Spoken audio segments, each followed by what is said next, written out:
Alright, so in this video I'm going to go into Trailhead. I'm actually already in Trailhead, and I leave this account pristine. I don't finish any challenges here. I just demo how to do things. And what we're going to do is go ahead and hover over Learn, and then go to Modules and click on that.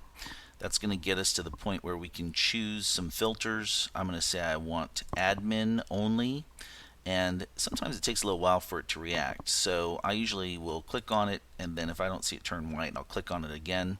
So now we're at admin, and then I'm going to go advanced only because what I'm really looking for is an advanced formulas project, or I should call it a module to be specific. So I'm going to click on that, and the reason that I like this particular module is I know that the very first of the units, if you get to the very bottom of the screen, you will see the option to go finish a challenge for 500 points.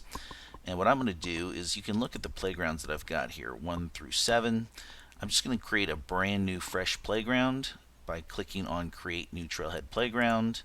And this is going to take a little bit of time. So it's going to generate a new playground that's going to have sample data, and it's going to give us the opportunity to take what is kind of out of the box appearance, and we're going to do some modifications over the course of this series of videos. So I'm going to go ahead at this point and let this generate. It usually takes about 5 minutes, and what you're going to see at the end of it is going to be that the new playground is ready, and we can go in and actually start making some videos about modifying the appearance of the out-of-the-box Salesforce user interface.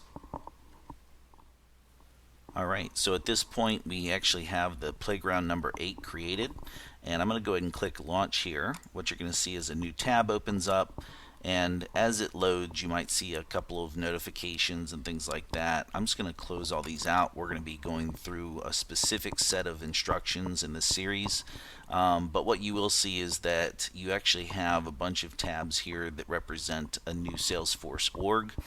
And we're going to go through this and use this brand new org with all of its kind of fake populated data to look at the standard out-of-the-box appearance for, as an example, accounts.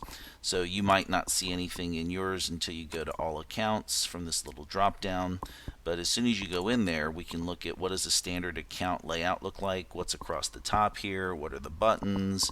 We're going to go through all the things like these tabs and what do these tabs actually represent, how do we make changes to all of this. So the goal here is to have a starting point for you to follow along and make some what I call facelift adjustments to the user interface, just to make it a little bit more usable.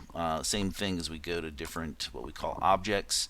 I'm going to go into the view all here on the contacts, and when we go in here, this is just fake information. None of these are real people, and we can look at this and say, okay, here's what we see when we look at a contact if we just go straight out of the box. And how would I make this so that maybe I can see both of these phone numbers at the same time? Or how can I make it so that I can see these details first instead of having to click off of the related tab and go into the details? What if I could just split these so that they're both visible at the same time?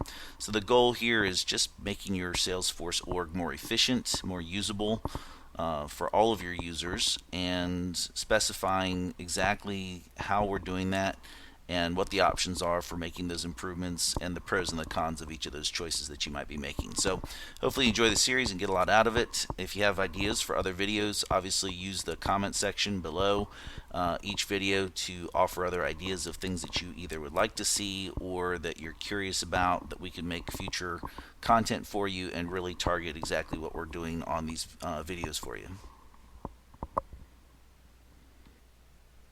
I hope this tutorial was helpful. Leave comments or ideas for videos you want us to make, and hit us with a like and subscribe to hear about new content we'll be releasing soon.